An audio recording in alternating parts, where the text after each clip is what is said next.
Hola, hoy estamos con Andrei Ram. A diferencia de lo que he hecho con los demás invitados de Abiertamente, voy a hacer yo una leve introducción y luego pues él complementará. Andrei lo conocí hace muchos, muchos años. Yo empecé a enseñar yoga hace 16 años a la muy atrevida edad de 23, si es que hay algo que enseñar a esa edad. Y una vez me invitaron a Bogotá a hacer algo para una marca y alguien que conocemos en común, que se llama Ana Muriel, que fue una de las pioneras del yoga en Bogotá. Yo le dije, yo quiero aprender más. Yo en esa edad tenía mucha, mucha sed de aprendizaje y de pronto tenía como un autosaboteador que me decía que los alumnos iban a saber mucho más que yo muy rápidamente, pues porque yo era muy nueva igual en el yoga.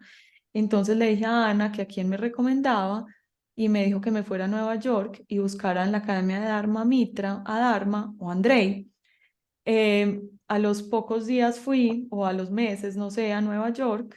Encontré a Dharma, pero ya no encontré a Andrei. Él ya se había regresado a vivir a Colombia o no estaba en ese entonces. Y entonces me volví una perseguidora de Andrei. No existían las redes sociales, pero supe que iba a dar un curso en Bogotá y tomé pues un avión a Bogotá y lo conocí en uno de sus primeros cursos en Colombia y le dije lo mismo que le dije a Ana en ese entonces: quiero aprender, necesito aprender. Yo estaba muy, muy sola en el cuento del yoga. En Medellín sí que estaba sola, era supremamente insegura de lo que enseñaba, o sea, lo enseñaba con mucho amor, pero sentía que necesitaba, yo nunca tuve como maestro, ¿cierto? Ni un linaje, ni nada de esto, era como lo que yo aprendía, lo absorbía y lo entregaba, así como muy transparente.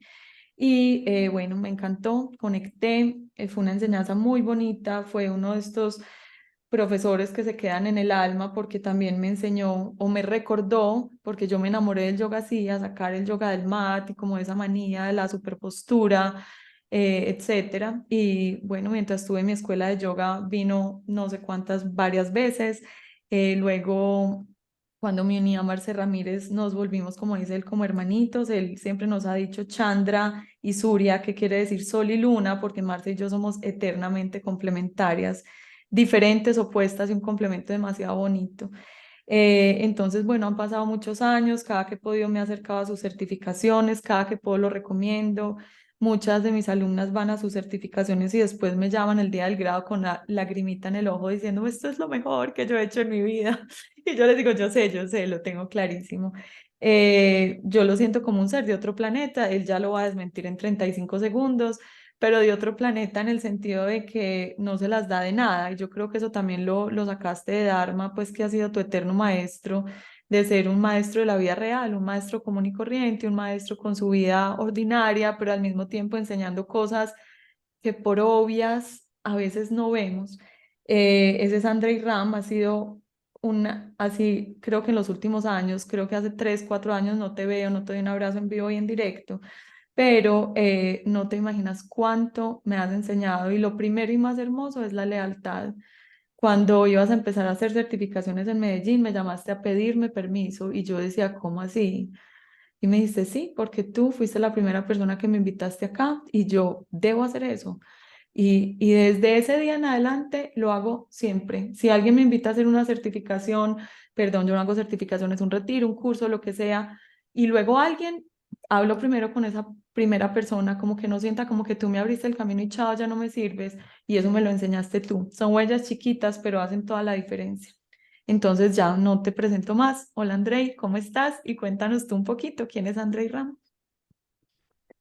Anaísa, Anita para mí, porque como sabes, siempre soy como muy, mantengo muy vivo también como lo que nos han enseñado los ancestros aquí de esta tierra y el diminutivo quiere decir que es cerquita, entonces yo por eso a Anita, a Anaísa le digo Anita, porque la siento muy cerquita a mi ser. Y bueno, ya lo dijiste, pues fuiste la primera persona que me abriste las puertas en Medellín, lo cual para mí ha sido un regalo hermosísimo porque yo estaba regresando a Colombia, después de mucho tiempo por fuera, y Medellín me dio la posibilidad de reconectar también con lo mío colombiano.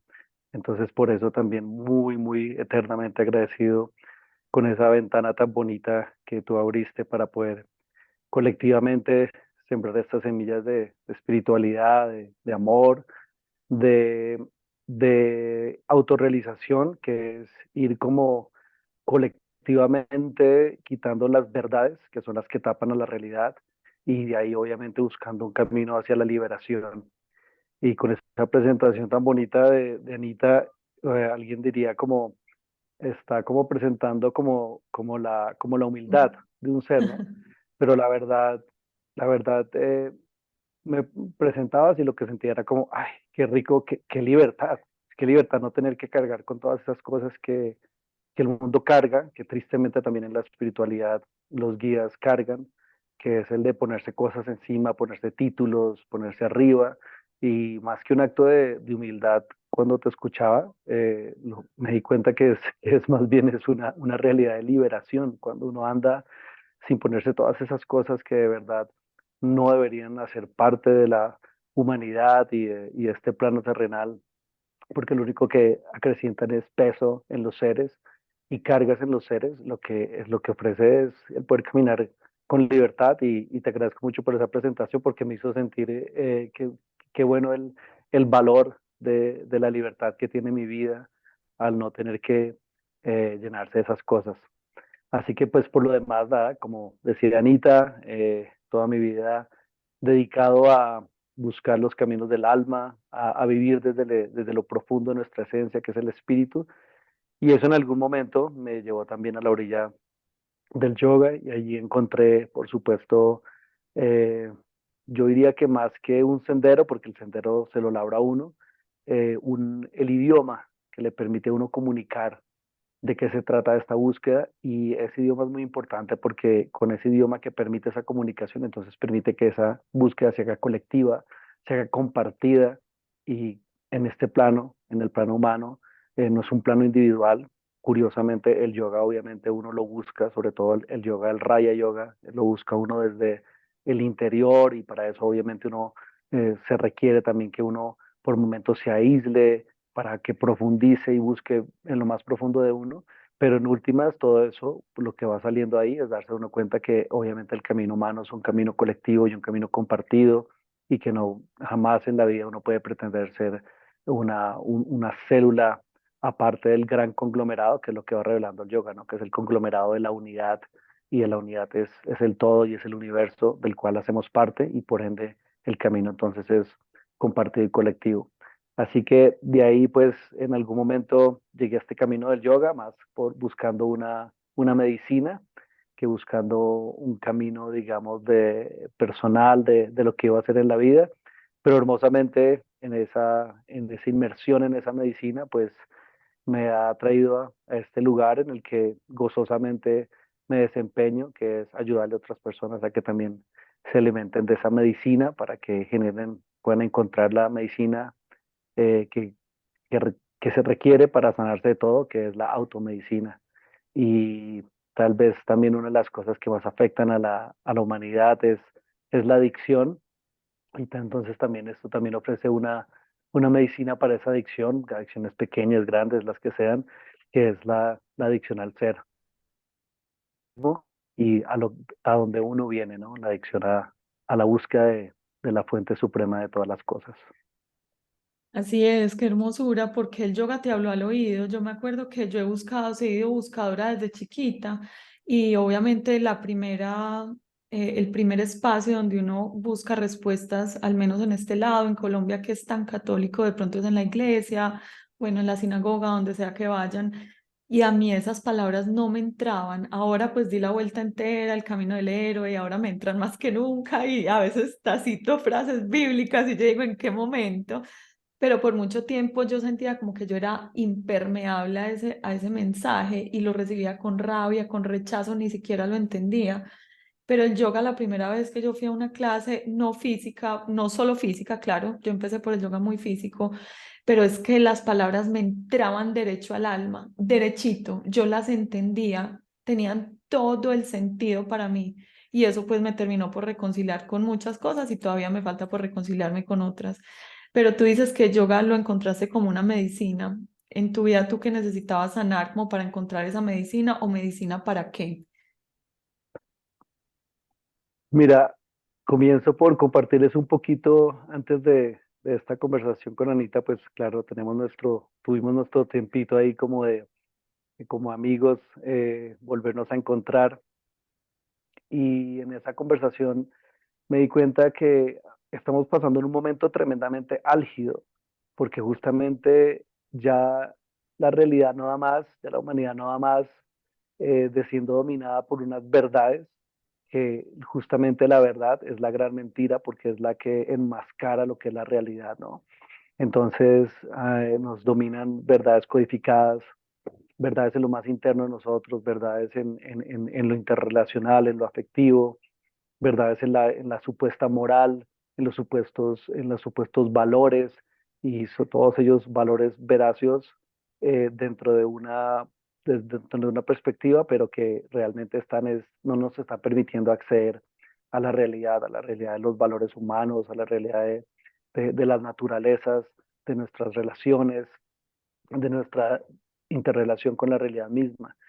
Entonces, en esa conversación me daba cuenta que lo que estamos viviendo es un punto donde ya no aguantamos más fricción, ya no aguantamos más el gran peso y la gran presión que todas estas supuestas verdades que dominan el mundo han puesto en la realidad de nuestra naturaleza.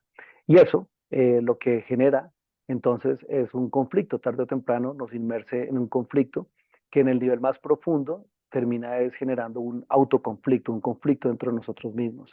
Y una, por ejemplo, de esas maneras como se manifiesta ese conflicto, esa presión, esa fricción, y a nivel interno es justamente el problema que tenemos, ya sea con desarrollar emociones negativas potencializadas, sea el miedo, sea la tristeza, sea la rabia, y en mi caso, obviamente, era la rabia. Y es la rabia, porque uno aquí en este mundo y en el mundo espiritual, creo que uno siempre les comparto que una de las cosas en el mundo espiritual es la iluminación completa no se alcanza, la liberación completa no se alcanza, nada se alcanza, mientras uno es humano, nada se alcanza. Entonces, y eso es muy bonito y es una herramienta muy útil porque entonces uno sabe que hasta el día en que de su último respiro uno tiene que seguir trabajándose, y que lo que uno está tan claro en cada uno de nosotros que tiene específicamente que trabajarse es algo que uno nunca debe dejar de trabajarse. Entonces, pues en mi caso fue la rabia, una rabia generada, que hoy en día obviamente gracias a todas las herramientas, a un poco más de madurez lo voy comprendiendo, una rabia fundada muy como en la injusticia, ¿no? Entonces la injusticia que te lleva como a detonar esa fricción, ese conflicto, y en esa búsqueda de justicia, pues obviamente en mi lado esto fue tomando un camino de rabia, de buscar también, digamos, como herramientas de reaccionismo más que de reacción. Y obviamente esto generó en un momento de la vida donde uno también está joven una gran volatilidad que me llevó a irme metiendo cada vez más en un mundo agresivo, en un mundo violento, y esto era lo que yo tenía que sanarme. No te Y eso fue lo que... imaginamos ahí. Y es curioso que con personas como tú, que ya tenemos tantos años de conocernos y que aún todavía no me imaginen ahí. No, en esa serenidad tan impresionante, pero esos son los dos laditos del péndulo, se entiende perfecto. Y yo siempre he dicho que para quien no viene de ese lugar, el yoga puede resultar redundante, porque entras a un lugar de tanta calma y dirás, pues este es mi estado basal, yo no tengo nada que venir a encontrar acá. Mientras que si la serenidad es esa sed para ti, pues llegas al yoga y dices, esto es lo que me habla al oído. Y ahí para mí tiene todo el sentido lo que te preguntaba, lo que yo te decía, para mí venía también de un lugar de rabia, que no entiendo, no me entra, y entro a este santuario, a este lugar de paz, a estas palabras dulces, a estas respiraciones, y dice uno, ah, sí, sí, esto es de lo que carezco. Y por eso uno se queda una y otra vez, porque conoce ese otro extremo, conoce la rabia, conoce la dureza, conoce lo difícil, la confrontación, y la ira es como darse contra la pared todos los días. También me preguntan mucho cuando quieren empezar a practicar yoga, si eso es como un curso que queda instalado para siempre en la cabeza. Y como dices tú, qué rico recordar que es una práctica. Uno deja de practicar y vuelven sus instintos naturales a ebullir. Siempre están ahí, es hasta el final. Yo creo que el estado de serenidad es justamente un poco cuando empieza como a germinar lo que uno se ha trabajado con la práctica, pero a mí lo que más me impactó primero, lo que más me recogió y me hizo a que me quedara allí fue la posibilidad de sentir con conciencia, de tener claridad de lo que sientes, de lo que te está pasando y más aún que eso tal vez de sacar porque no podemos llegar al estado de serenidad si antes no hemos sacado, ¿no? A veces a mí me preguntan justamente con la rabia, ¿no? ¿Cómo agenciar la rabia? Y curiosamente, yo que tuve la posibilidad también de recibir, digamos, como la aproximación como tántrica tibetana, curiosamente no es desde el lugar de buscar ya como la serenidad, sino es el lugar de primero poder uno sacar en un lugar debido, coherente, la rabia, sin que hiera a nadie, sin que genere más agresividad, sin que genere más rabia, más violencia, pero todo esto hay que sacarlo y esto uno no puede, pues, lastimosamente meterse o más bien no, o más bien menos mal no metiéndose una píldora donde ya pasa uno al estado de paz y de tranquilidad. Entonces a mí lo que realmente me cautivó y me hizo quedarme ahí tan profundamente ahondando en la práctica y trabajándome desde la práctica fue esa posibilidad de comenzar a sacar y para sacar, obviamente, tienes que vulnerabilizarte y sentirte, que es una de las cosas que hoy más que nunca vengo diciendo también en algo que está muy recurrente sobre la masculinidad que requiere una transformación. En la masculinidad le han puesto el veneno del no sentir, del no volverse vulnerable. Y claro, si tú no te vulnerabilizas, ¿cómo vas a sentir?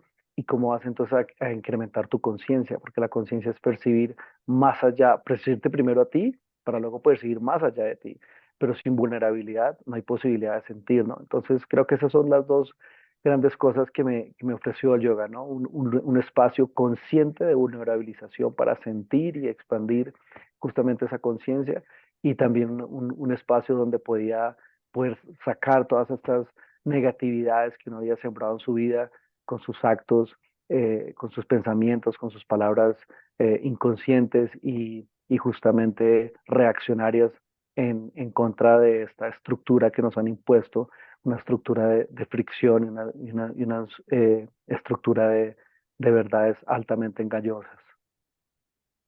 Ya que tenemos la rabia en común y antes de entrar en el tema de los hombres que ya lo mencionaste, a veces, bueno, ya en mi proceso personal voy a comparar la rabia con una de esas maletas que uno el último día del viaje jura que va a empacar algo que por volumen lógicamente no cabe ahí, pero uno se empeña y aplasta la ropa y aplasta las compras y aplasta todo y a la fuerza hace que eso quepa en la maleta. Y esa maleta cerrada es como la rabia y lo que hay adentro es una tristeza que uno cree que no se va a acabar nunca. Yo creo que el tema tan duro de trabajar con la rabia es que es la forma fácil de esconder la tristeza y que hay que ser muy valiente para quitarle esa coraza, abrir esos cierres y hacerse cargo del exceso de equipaje que uno metió a la fuerza. Y el exceso de equipaje son una cantidad de cosas que uno no entiende, desde el lenguaje infantil, desde la forma como está construida el mundo. Los niños tienen una cantidad de preguntas tan sabias que uno muchas veces ignora porque son incómodas incluso para los adultos. Entonces esa tristeza ellos la van envolviendo y envolviendo. La deuda que tenemos con nosotros mismos es de años. Entonces hacerse cargo de ese proceso y empezar a limpiar lo que me dolió cuando yo esperaba ese sol y esa luna que son los papás para uno cuando tiene 5, 8 años y empezar a verlos como humanos y aceptar sus infinitos errores como los que yo estoy cometiendo con mis hijos y siempre será y aceptar todos esos momentos en los que uno esperaba algo de una pareja, de un profe, de alguien que uno admiraba y de pronto no recibió lo que esperaba. Es un trabajo pesado, es un trabajo para valientes, ¿cierto? Entonces, creo que la sociedad todavía se resiste un poco a esto. Es tan incómodo que lo más fácil es reírse de eso o descalificar a los que se están tirando al agua porque es una agüita muy helada y muy maluquita, pero que al otro lado hay una liberación infinita. Yo siempre digo que no conozco ex espirituales, ex yogis. Una vez tú estás ahí, sabes que es incómodo, pero por algún motivo te quieres quedar. Entonces me pareció lindo lo que decías, y es que yoga es un lugar para tener vulnerabilidad segura y siento que es una gran puerta de entrada para los hombres. Igual entran por el lado del cuerpo, que los hombres son megafísicos, les gusta usar su cuerpo y a través de la postura te vas dando cuenta de que es incómodo. A los pocos hombres que he tenido como alumnos, a veces les da duro que las mujeres seamos más hábiles para el yoga muchas veces que para ellos, y empiezas a romper un ego que está implementado en tantos detalles de la vida, y los que son lo suficientemente valientes para quedarse, boom, o sea, se transforman, creen que van a pararse de manos y se llevan un mundo nuevo para ellos. Además de incluirse dentro de grupos que generalmente los hombres para grupos son solo para, ¿qué más? Una cervecita, para cosas prácticas de la economía y de la vida, de lo que creemos que los hombres se encargan. Pero se ganan una red, se ganan un mundo de gente vulnerable que habla de sentimientos, que habla de libros, que habla de los hijos, que habla de los asuntos que no le caben en el corazón. Y bueno, es un regalo para toda la vida. Yo diría que la práctica de yoga es una puerta inmensa, hermosa, para que los hombres que los estamos invitando de todas las formas posibles entren acá. Pero aprovechándote a ti que eres hombre y que llevo un mes con el monotema y no lo voy a frenar, ¿dónde están los hombres? ¿Tú por qué si te quedaste ahí? ¿Por qué para ti ha sido fácil de pronto desde la cultura de Estados Unidos que entraste y bueno, ya llegaste aquí con esa claridad de que ese era tu camino? Quizá porque tienes un maestro hombre profundamente humano y terrenal. ¿Por qué para ti ha sido más fácil quedarte y cómo podemos invitar al hombre macho, latino, tradicional, a que no solo no descalifique, sino que a que ojalá se una a esto? Porque como dijiste tú, ya no da más, o sea, la maleta se nos está reventando a todos en pleno viaje. Bueno, mira, primero quería como comentarte esto que hablas de la rabia y la tristeza. Hay un catalizador y el catalizador es la frustración, porque Mm. cuando que uno lo ve muy claramente en los niños y se ve muy claramente en el momento en el que uno nombra la palabra frustración, se da cuenta que es el catalizador, ¿no? Que lleva a la tristeza y la tristeza a la rabia o directamente la frustración a la rabia, ¿no? Entonces, creo que esto es bueno poner ahí como en esta conversación ese catalizador, porque luego no lo vamos a encontrar justamente en esta cuestión masculina, ¿no?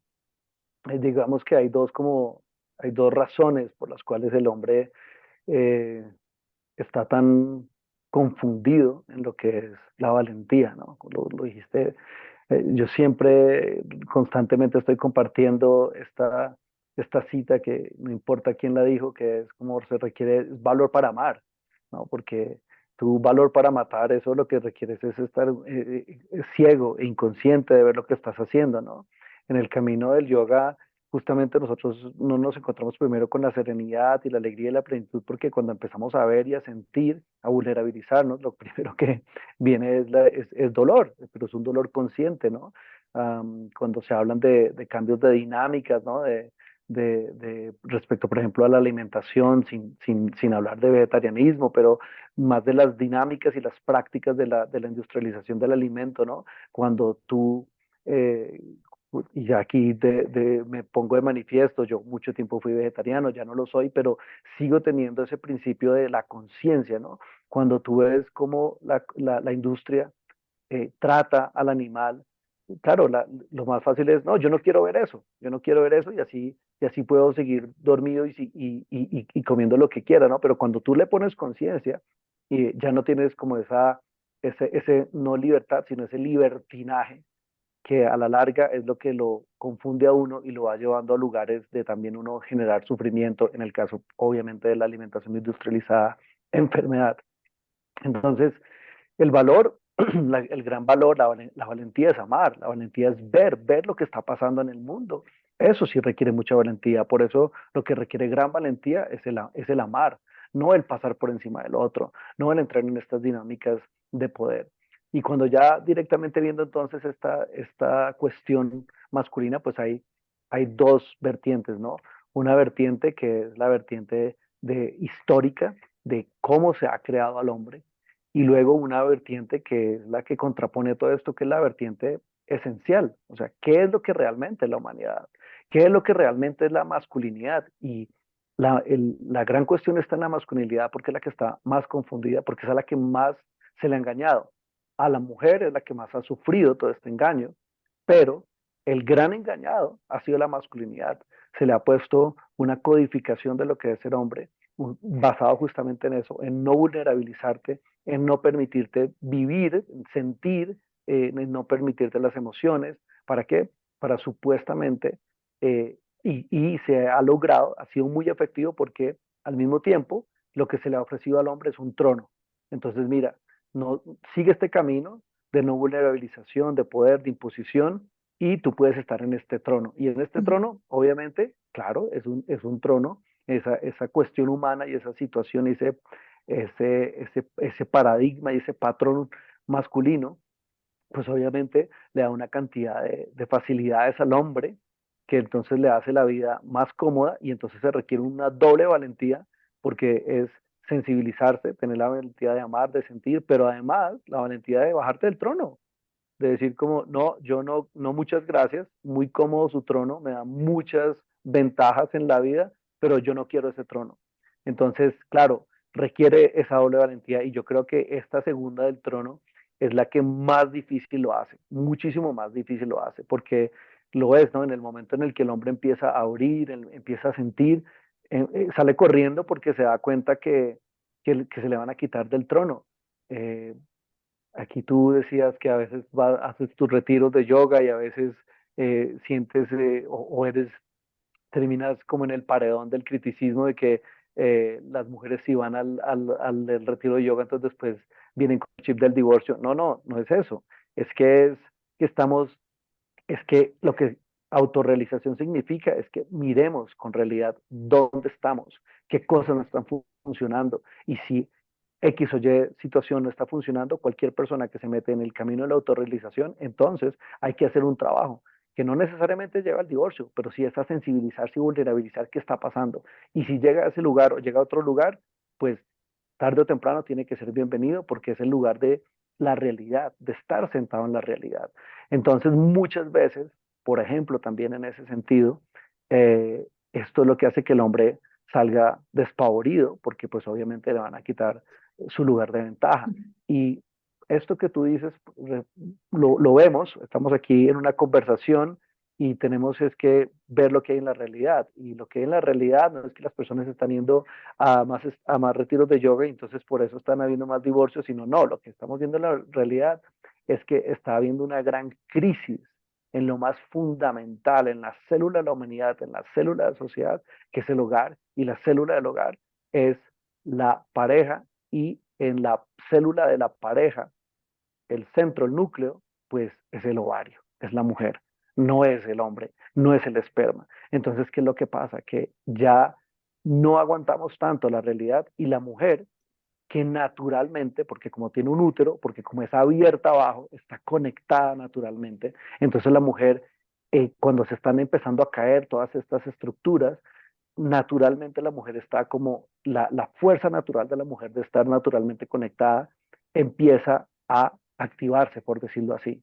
¿No? Todo esto que se ha hablado en el esoterismo, de que el Kundalini se movió al sur, que unos decían que se había muerto Chile. No, no, no, el Kundalini se movió al sur. ¿Cuál es el sur de tu cuerpo? Abajo.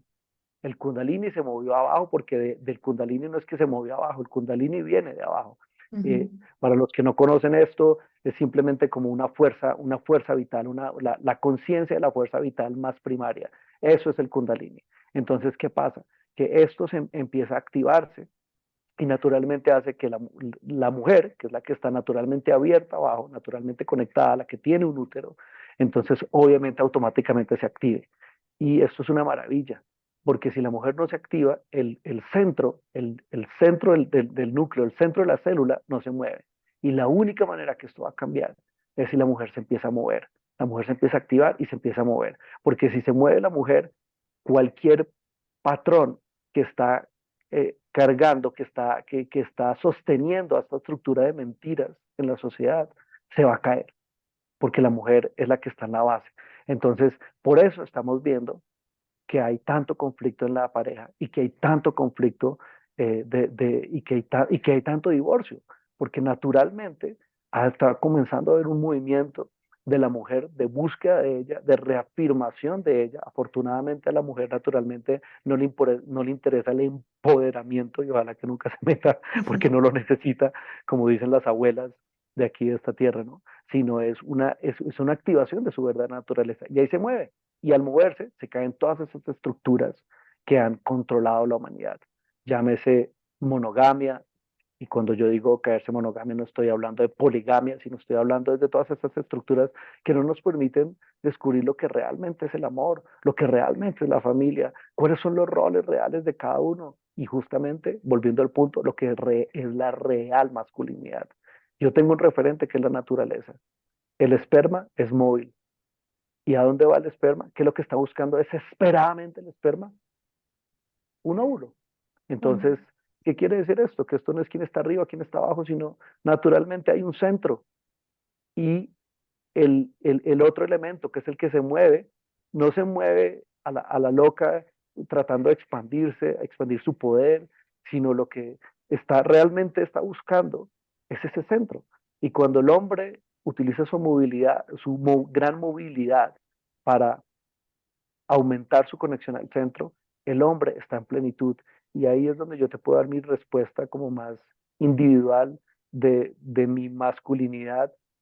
Es casi que uno podría, claro, uno podría decir lo que tiene desarrollado el femenino, pero yo creo que más bien es que uno tiene desarrollado es la naturaleza de que el hombre está pleno cuando toda su movilidad está en pro del centro y el centro es el femenino. O sea, no es quien guía, sino qué es lo que llena, y lo que llena es el centro. Entonces, cuando la mujer está puesta en su lugar de centro y el hombre está sirviendo ese centro, el hombre está realizado, muchísimo más realizado que lo que le puede realizar el poder, porque el poder tarde o temprano lo lleva a la frustración o a la tristeza o a la rabia. Y ahí se desata la violencia que también está llegando como a un punto de ya no más y nos indignamos y ya la podemos ver en redes, entonces ya la podemos colectivizar, que antes digamos que la guerra era una cosa supremamente aislada, pero ya la vemos y todos podemos sentir tristeza, dolor, compasión y conectarnos desde una emoción por algo que está pasando, no sé, en Ucrania o en otras partes, entonces es como tantas cosas pasando que nos despiertan emociones colectivas que terminan siendo sanaciones individuales. Súper bonito porque son las mismas emociones de todos y las adaptamos a lo que estamos viviendo. Entonces la rabia en la política, la rabia por lo que ya no funciona, la tristeza por la desigualdad, que antes eran historias que nos contaban y ya están ahí presentes. Y no es como qué rabia Ucrania, sino cómo puedo utilizar esa emoción que me mueve y me mueve es porque hay algo en mí que se identifica con ella para yo aprovechar una sanación individual. O sea, mi papel no es irme para Ucrania y salvar a Ucrania. Mi papel es que de mí, de mi dolor personal, de cuántas veces me he sentido invadida como mujer, cuántas veces he sentido que ha llegado el poderoso a decirme qué tengo que hacer y por eso me siento identificada con numeral Ucrania, que es lo que hacemos en redes sociales, y decir, yo no quiero esa invasión, yo quiero mi soberanía y mi soberanía es individual para mí como Ana Isabel Santamaría y mi papel es sanar mi soberanía. Y si yo la sano, inspiro a otros aquí cerquitica. O sea, las ondas expansivas son como las del agua, llegan al centímetro cuadrado que tienes al lado y no son esas grandes obras que qué rico el que las pueda hacer, pero pues no somos el presidente de Estados Unidos ni de Rusia para salvar el mundo, pero yo sano mi mundo, entonces mis chiquitos, que son lo que siguen de esa primera célula, van a recibir una información distinta y así es como se desamarran como todos esos nudos de esas estructuras tan obsoletas que yo creo que la generación de nuestros hijos pues obviamente no, pues se burlarán de nosotros en 30 o 40 años de saber como la, no sé, la opresión o la gran mentira en la que estábamos ahí metidos. Pero me lo has hecho entender de una forma muy bonita, o sea, ya sabemos por qué los hombres no se han querido acercar, es miedo. Y llegarán cuando se van saturando, como me decías antes de empezar a grabar, a todos nos llega nuestro momento, ¿cierto? No hay nadie que esté eximido de vivir un proceso de confrontación, quiebre, liberación.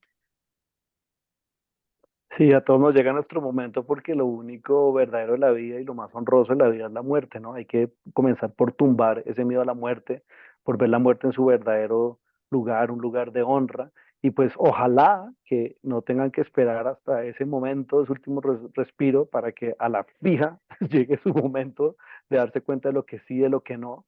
Igualmente, ojalá que no tengamos que seguir perpetuando generaciones, como tú dices, que nuestros hijos se reirán, claro, se reirán, pero si no esperamos y si en este mismo momento nos activamos y yo como hombre y se lo digo a todos los hombres que pueden estar escuchando acá, uno tiene que también, tenemos que estar conscientes que esto es un peso que lleva miles de años violentando a la naturaleza y al principio natural que por principio es femenino. Entonces, violentando a la feminidad. Entonces, ¿qué pasa? Lastimosamente, lo siento, hombres conmigo acá, pero nosotros tenemos que empezar, tenemos que estar conscientes que somos las generaciones donde tenemos que sopesar eso y que tenemos que ser los transmutadores y cargar, discúlpenme la palabra en un podcast, con toda la mierda que ha puesto esa falsa masculinidad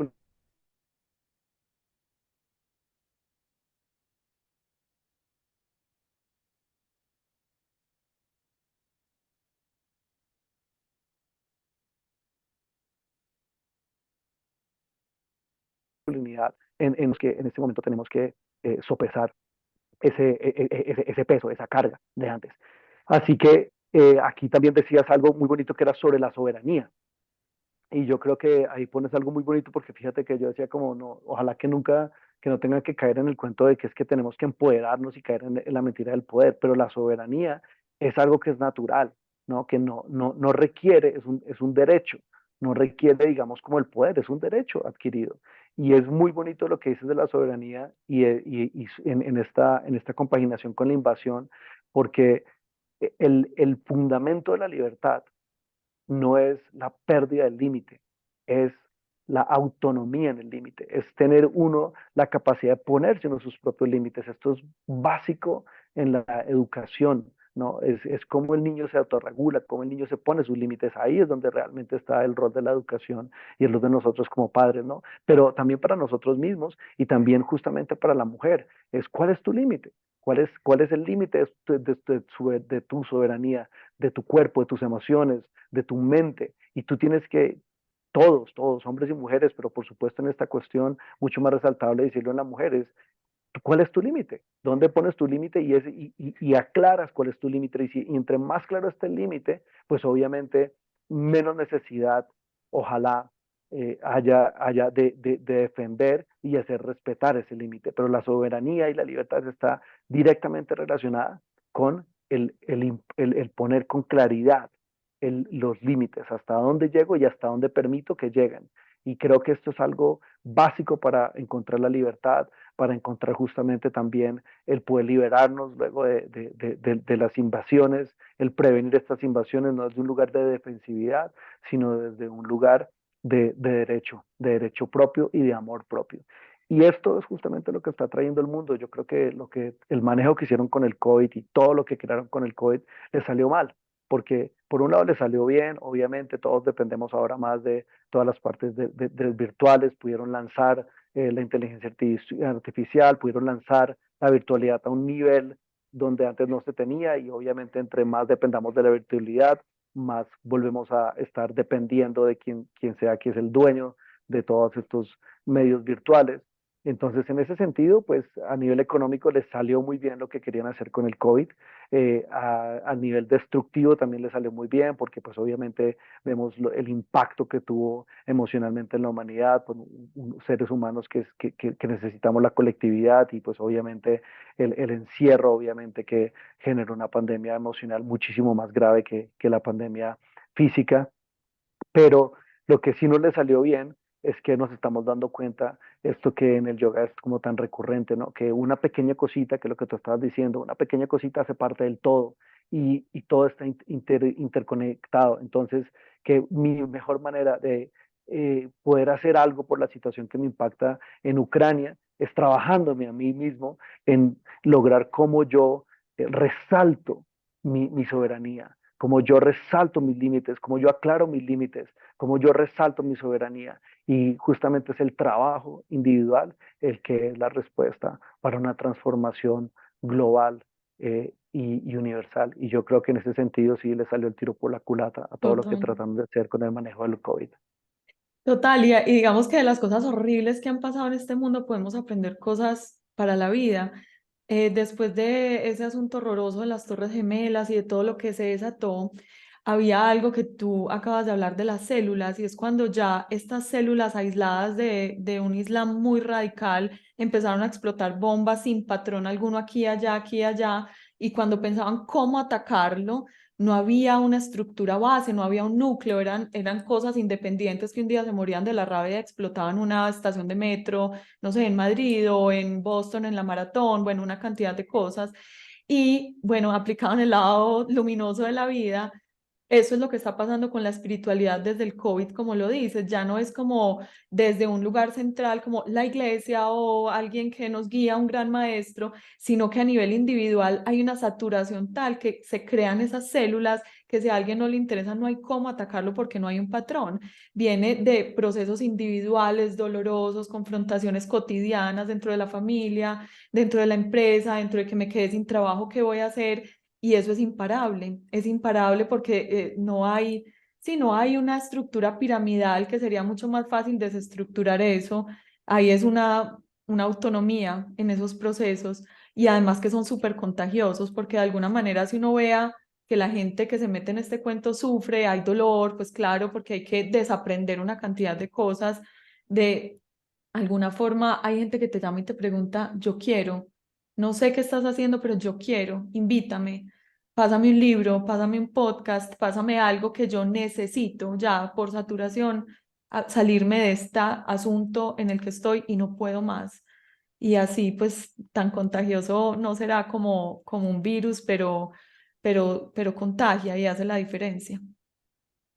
El amor contagia, es lo que nosotros, creo que para resaltar también las vías femeninas que yo, de las cuales he aprendido mucho y que conscientemente utilizo, es el contagiar por atraer, por seducir, en el sentido más Exacto. puro y esencial.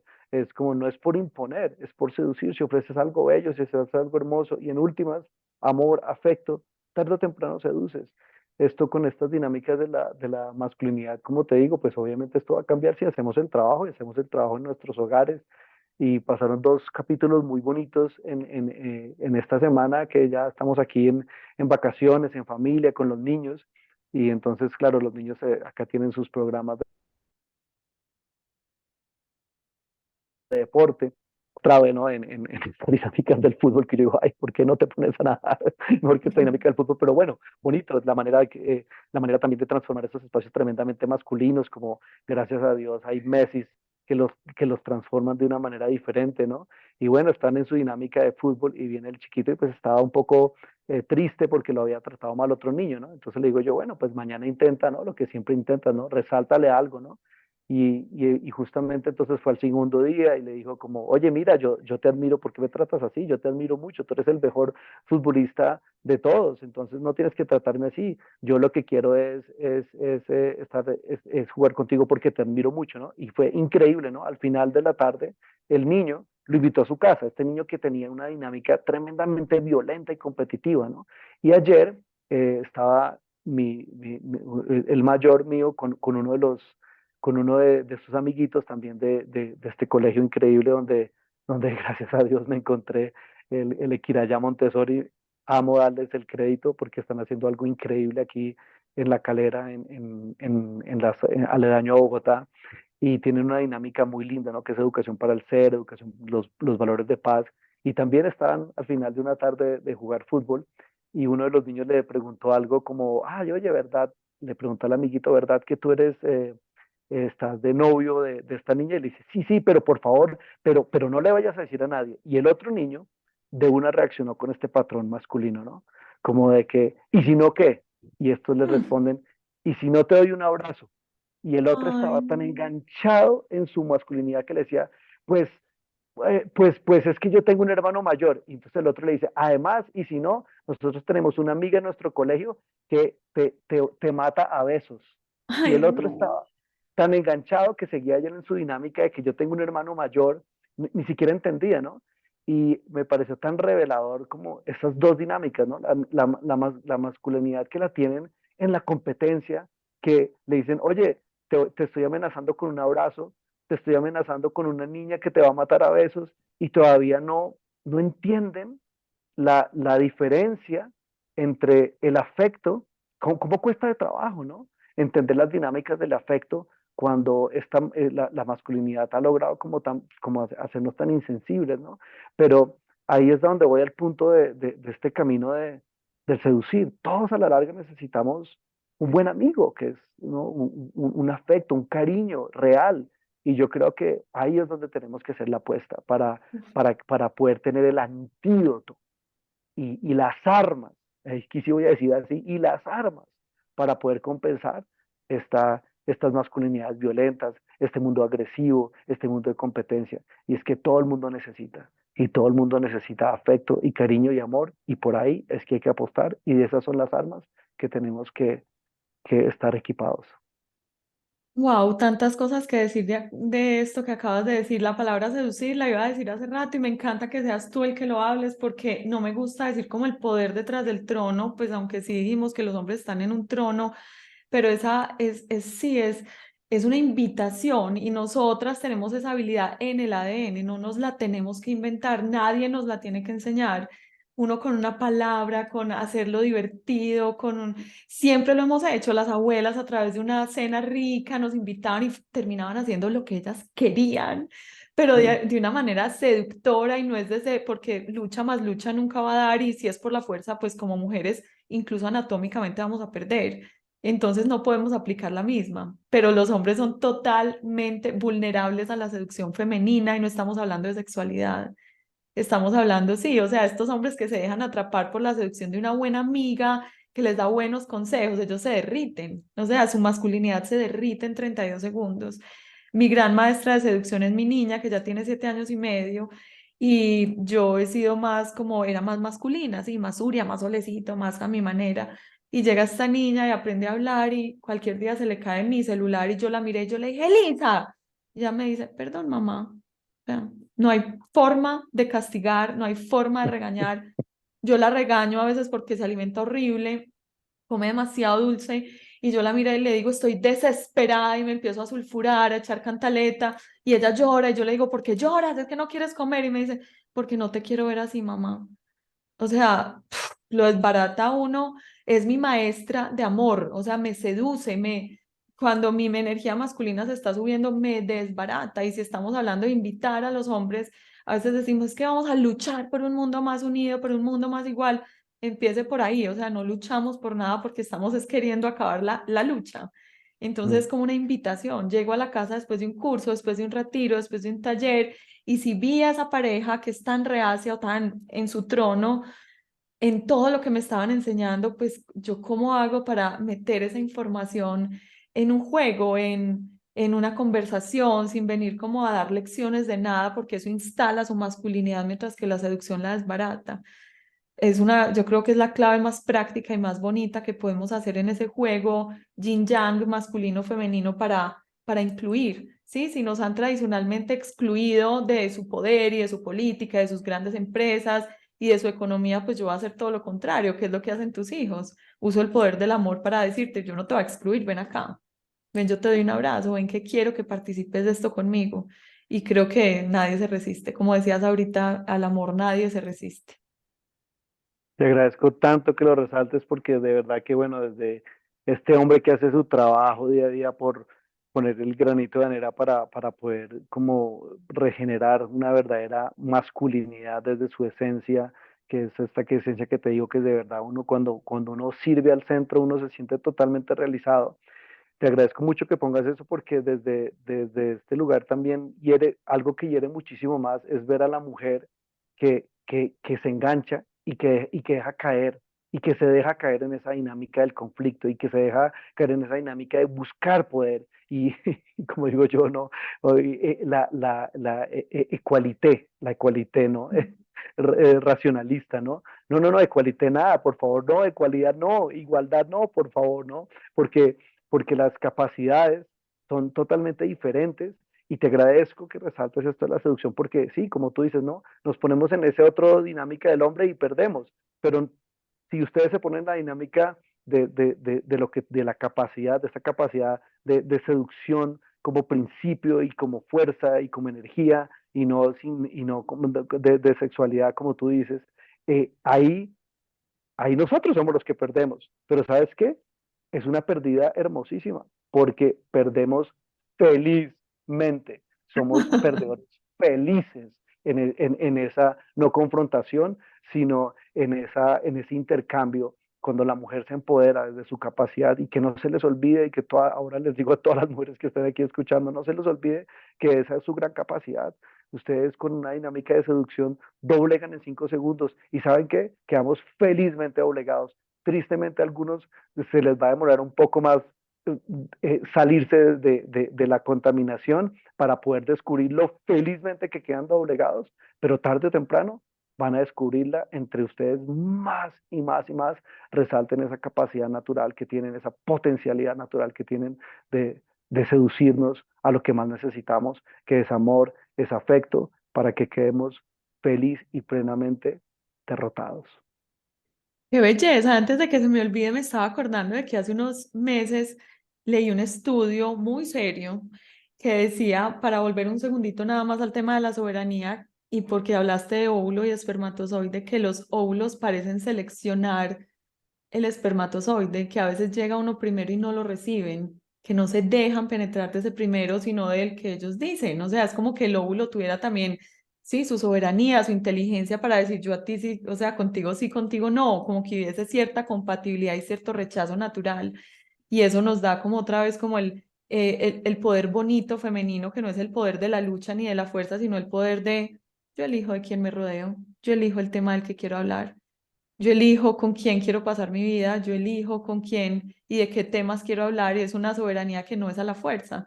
A veces la gente me dice, no me gusta la conversación que tengo con mi familia, es muy empobrecedora, siempre se va la crítica, y entonces yo me pongo brava y empiezo a pelear y todos bravos conmigo, que el ego espiritual, y yo, mira, en vez de eso, párate al baño o di que te tienes que ir. Tu gesto dice mucho más que empezar a tener que darle como lecciones a nadie. Si te aburre esa conversación, si te empequeñeces, si te hace sentir como que no quieres participar, de verdad haz un acto en el que tú digas no quiero participar. Pero si yo empiezo a alegar es lo mismo con lo mismo, y eso nunca se va a limpiar. O sea, es ejercer Mm. esa soberanía de esta información. No me va a penetrar en mi núcleo sagrado. No quiero estar ahí. Y sales. Y en lo que sí estás, pues te abres y permites que eso entre a ti, y eso se aplica a todas las cosas de la vida, lo mismo en una empresa. Es que es muy tóxica en la empresa, pero yo necesito el sueldo, y de cuenta del sueldo te compran tu conciencia, nada. O sea, si eso está en contravía con tu dolor del alma, por favor no te mediques para poder estar ahí. Levántate en tu soberanía y dices, ni con toda la plata del mundo me puedes comprar mi conciencia. O sea, no. No, me paro y me voy. Ese es el poder de las mujeres, el poder, bueno, femenino, que los hombres también lo tienen, es con actos sencillos, no violentos, elegir dónde sí y dónde no estar. Y tal vez de esta conversación que tenemos, un paso más adelante, que es la creatividad que se nos olvida. Y si unimos esto a a la seducción, no te pares al baño. Párate y ponte a hacer un postre delicioso. Párate y saca los chocolates que tienes escondidos y ofrécelos. Párate y pon música, no sé cuál es tu capacidad. Párate y saca con toda tu creatividad cómo logras generar un potencial creativo que, sin entrar en conflicto, termine Desvíe ese río. desviando el río, desviando la atención. Yo creo que ese sería un paso más adelante, y tú que me compartes esto desde el lado femenino del óvulo y el esperma y el óvulo en su soberanía, ahora te lo comparto yo desde el lado, desde ese mismo lugar, desde el lado del esperma. Está también, ahora es muy claramente que justamente en esa selección también lo que ocurre es que no es una lucha de como se había planteado, de un solo esperma por llegar de primeras, sino que es un trabajo colectivo, que realmente hay una cantidad de espermas que están trabajando en equipo para que en ese momento en el que el óvulo dice su sabiduría pero los otros están trabajando en equipo para permitir que se abra el vórtice por el cual el que es elegido o aceptado más bien entre los otros. No es que están compitiendo, que fue como se vio mucho. Ahora lo que se está dando cuenta es que es un trabajo colectivo. Y entonces los otros lo que están es, todos están trabajando en un colectivo para que uno de ellos sea aceptado, pero es un trabajo colectivo, y eso también hay que resaltarlo, porque es que la naturaleza real masculina es una naturaleza colectiva. Por eso es que los engañan tan fácil y los mandan a un ejército a matar a los hijos de otra mujer por una supuesta patria, que es una de las grandes mentiras y engaños de la vida, porque lo que eres es matria y matria hay solamente una que es esta tierra. ¿Pero por qué? ¿Por qué al hombre lo engañan tan fácil con estos? Porque el hombre es de una naturaleza colectiva. Es lo que hemos visto en los problemas, lo que está saliendo ahora con todo lo del hashtag MeToo, de cómo el hombre se queda, todos empiezan a abusar y entonces el único que se da cuenta no hace nada, o los dos que no hacen nada. ¿Por qué? Porque realmente hay un peso en la naturaleza de masculina que es tribu. colectiva. Y esto, claro, y esto hay que voltearlo para el lado, para el lado positivo. Y es como deja de pelear y deja de ser competitivo en pro de tu propio nombre y date cuenta que lo que más te llena a ti es cuando haces parte de un colectivo que está generando una función, que está sirviendo a una función más grande. Y pues por supuesto que si en el esperma esa función más grande es en pro del útero, pues en la sociedad también debe ser así. Es en pro, yo lo digo así abiertamente, ¿no? Es en pro de la mujer. El día que esto, no que la sociedad la guíe a la mujer, no que la sociedad la guíe a la mujer, sino que la mujer sea el centro Ujú. de la sociedad, todo va a estar en armonía y vamos a poder regenerar además también todos los problemas ambientales que tenemos. Ahí están todas las respuestas, pero necesitamos generar eh, políticas de centro, y no estoy hablando políticamente, sino políticas en pro de un centro donde todos convergemos para trabajar unidos. Todo tiene que tener esa dinámica femenina. ¿De cuál es el centro? ¿Cuál es el centro de la economía? ¿Cuál es el centro que hace que hay un centro, que la colectividad aumente en la economía colectivamente? ¿Para qué? Para que toda la colectividad también tenga. Todas las dinámicas hay que cambiarlas por lo hegemónico y lo vertical y volverlas centrales, y lo que debe estar en el centro es el propósito principal. Y eso en el núcleo comienza porque la mujer está en el centro. Alguna vez se lo vi a un conferencista que es mitad colombiano, mitad japonés, y él decía que le tocó ver a sus abuelos, pareja pues de abuelos, que él trabajaba todo el día y que cuando llegaba a la casa con esas costumbres preciosas japonesas, se arrodillaba en la puerta y le entregaba su salario a la esposa y le decía, aquí estuve todo el día trabajando para ti, sé que tú sabiamente sabrás utilizarlo. Y es como, sí, o sea, trabajo para ti porque yo sé que tú sabia y amorosamente mercarás para todos, cuidarás de todos, y algunos dirán que es una dinámica machista o feminista. Nada, yo lo veo súper equilibrado. Cada uno tiene su trabajo definido y el dinero que tradicionalmente el hombre se lo guarda para que la mujer no tenga libertad y no me deje o no haga lo que no, o sea, etcétera. Es decir, yo lo pongo a tu servicio y difícilmente desde ese amor y desde esa dinámica será mal logrado. A mí me pareció precioso ese ejemplo y admiro muchísimo la cultura japonesa, aunque debe tener de todo, en esa inclusión de la mujer como centro.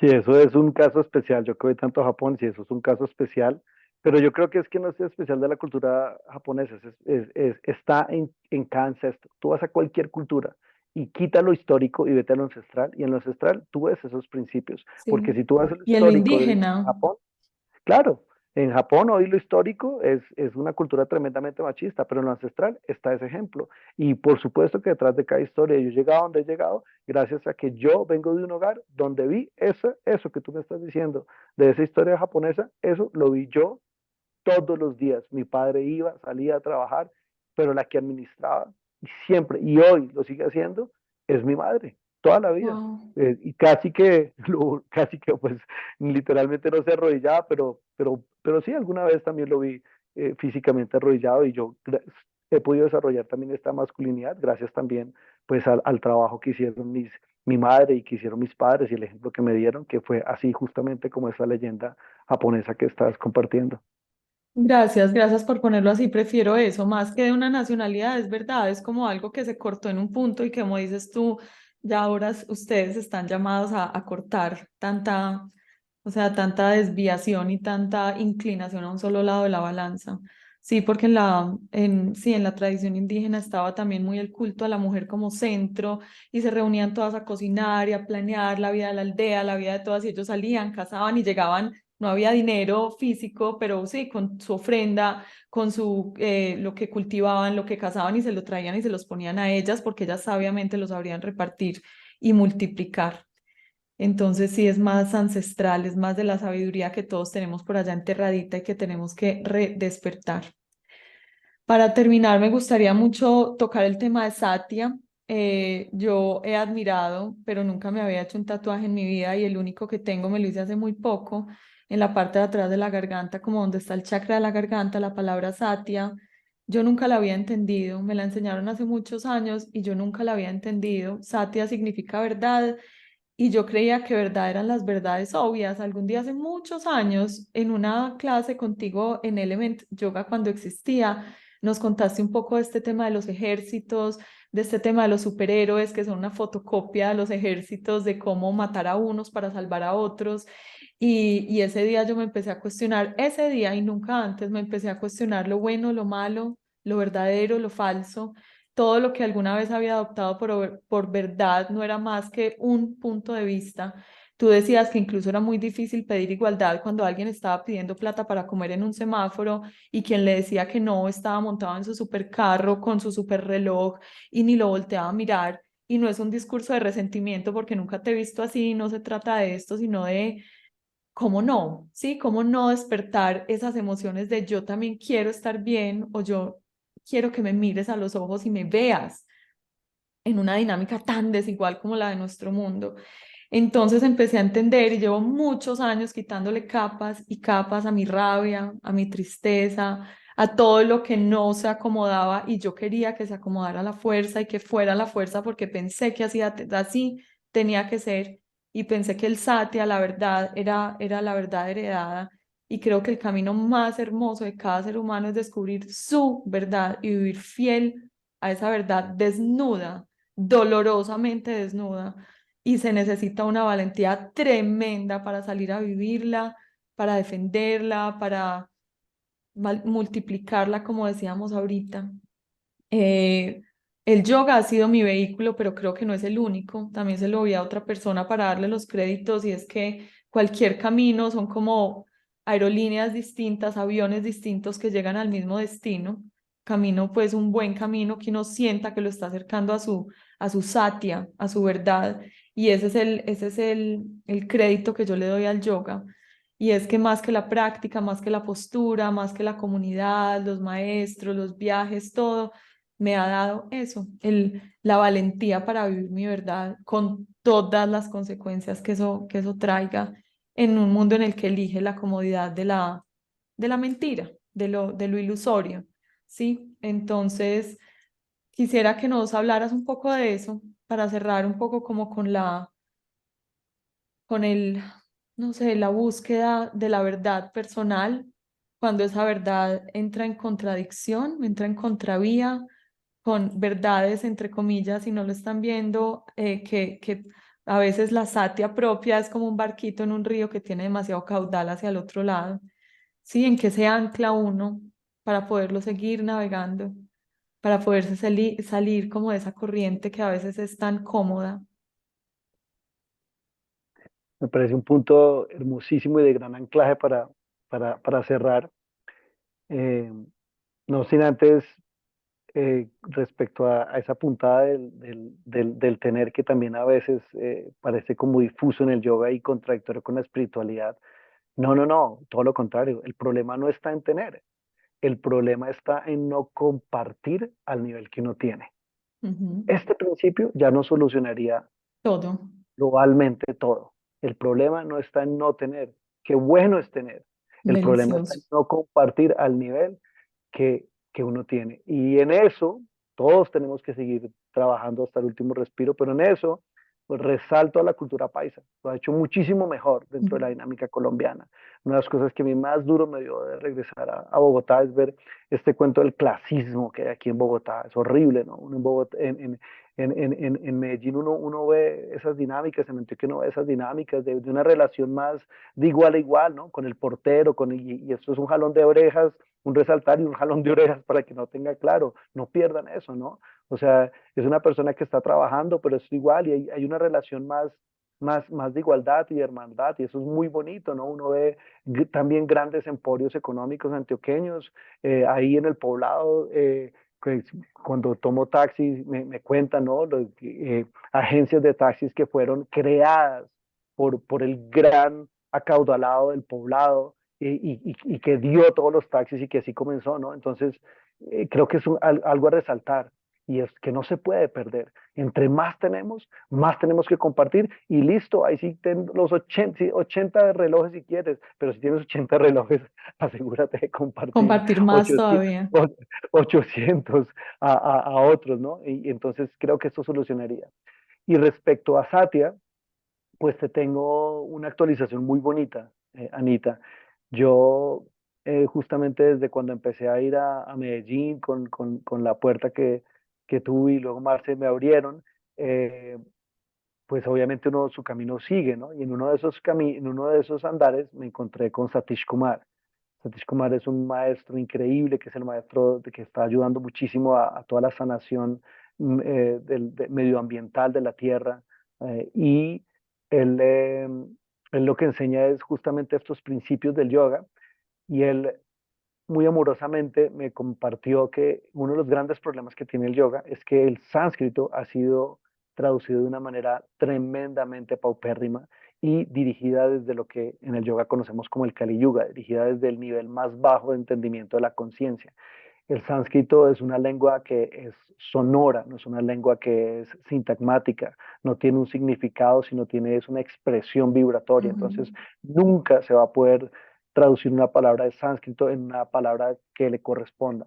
Y uno de los grandes problemas es yama, que es como el principio del yoga, que hoy en día todavía el 99.999% de los textos traducen yama como restricción.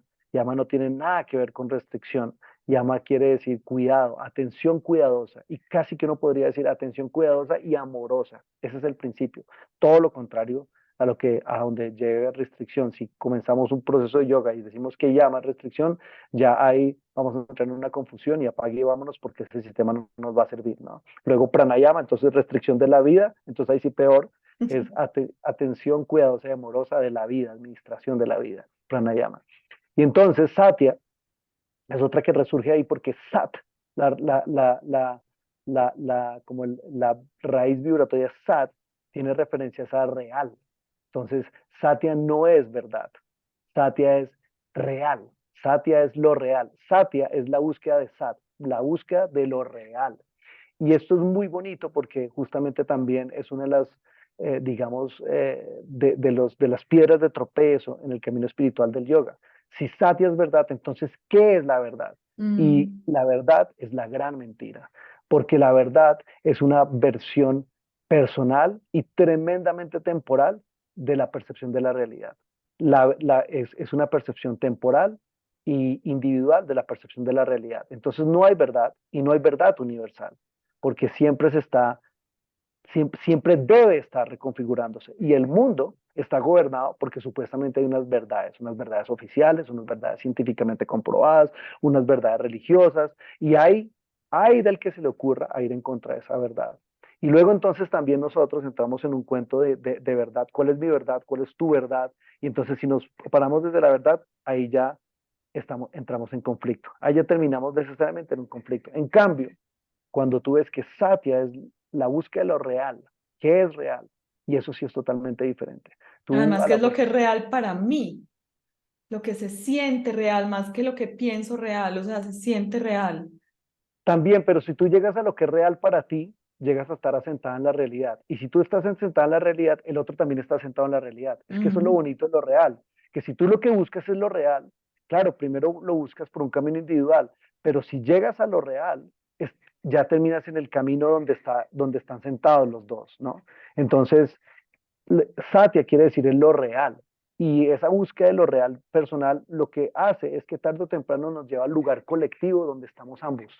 Y ya no es mi verdad versus tu verdad, sino es, oye, esta es la realidad.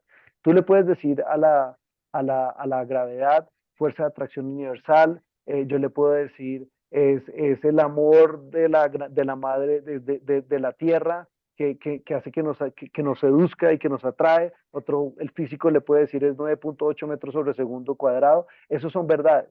Pero lo cierto es que si cualquiera de nosotros saltamos desde el 12.º piso, vamos a tener que vernos con la misma realidad.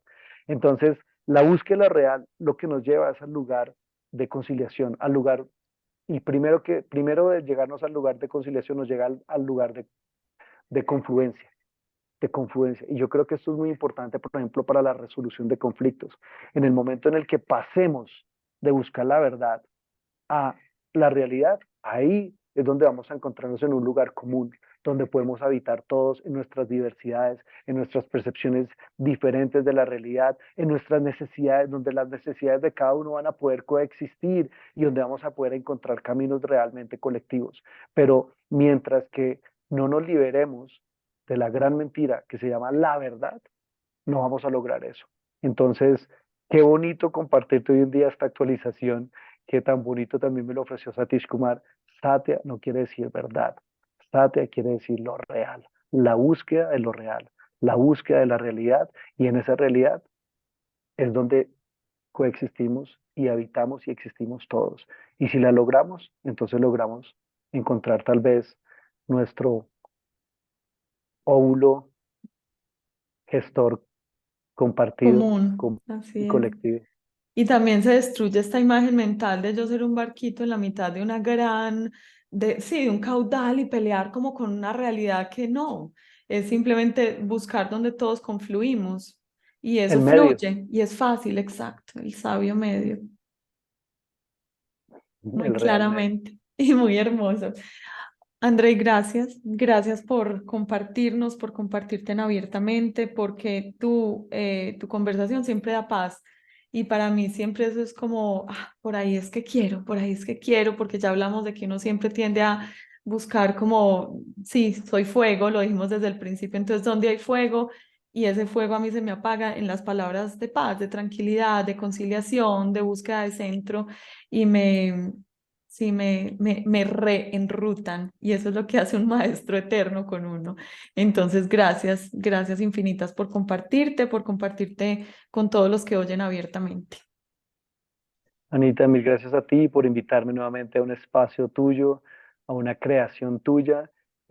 Honro mucho esto porque siempre digo que me parece extraño estos movimientos espirituales en el yoga donde hay un maestro y miles y literalmente muchas veces cientos de miles de seguidores, maestros muy famosos, pero siempre digo, ahí hay algo raro porque sí, porque el maestro está dando una apertura, un awakening, pero no está dando todo.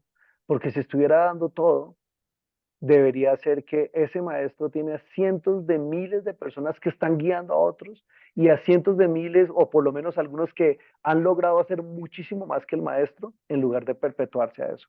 Y te agradezco muchísimo porque tú eres uno de los seres que me da mis como paz y satisfacción de que lo poquito que haya podido haber hecho, lo estoy haciendo útilmente, no quiero decir bien, pero lo he hecho con Divinamente utilidad bien.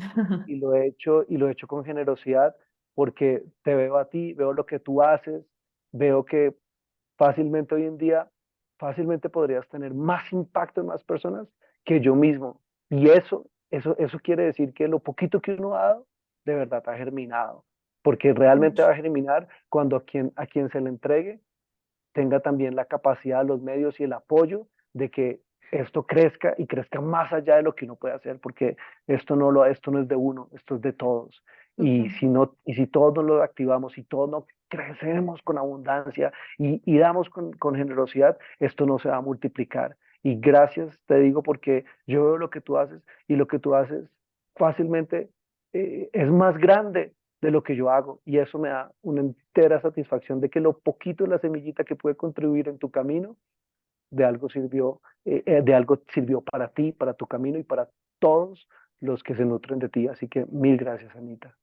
No, mejor dicho, ha sido infinito y espero que siga siendo porque qué inspiración y la muy sana relación de sociedad y ahora amigas, porque empezó siendo solo sociedad que tengo con Marce, es inspirada por eso, por esa lealtad eterna a quien te acompañó desde el día uno y dijo, apuesto por ti, creo en ti y quiero hacerlo contigo. Esa relación sana, rica, sin competencia, sin yo soy mejor que nadie, nada como de horizontalidad sana y de la manito, nos la inspiraste. Andrei lo encuentran como Andrei Ram, ¿cierto? @Andrei Ram en Sí, Instagram. Andrei se mueve mucho en Colombia, hace certificaciones muy integrales, por eso siempre que me preguntan lo recomendaré eternamente. En cada ciudad una escuela diferente lo patrocina, lo avala, lo nutre con otros profes algunas veces. Va a España, va a Japón, bueno, vas a muchas partes, entonces si están por ahí regaditos en el mundo, en tu página siempre lo anuncias, ¿verdad? Sí, de hecho es arroba Andrei Ram 1 porque ya había una mujer de la India que tenía Andrei Ram, entonces es Andrei Ram 1. Listo, perfecto. Entonces, arroba Andrei Ramuno para seguirlo, ir a una de sus deliciosísimas clases donde lo físico, por fin, en el yoga se hace como secundario, terciario y el compartir es como la base de todo. Uno sale como renovadito con una caricia en el alma. Gracias a todos por estar aquí compartiendo y les mandamos un abrazo gigante. Chao, chao. Chao, chao, mucho amor.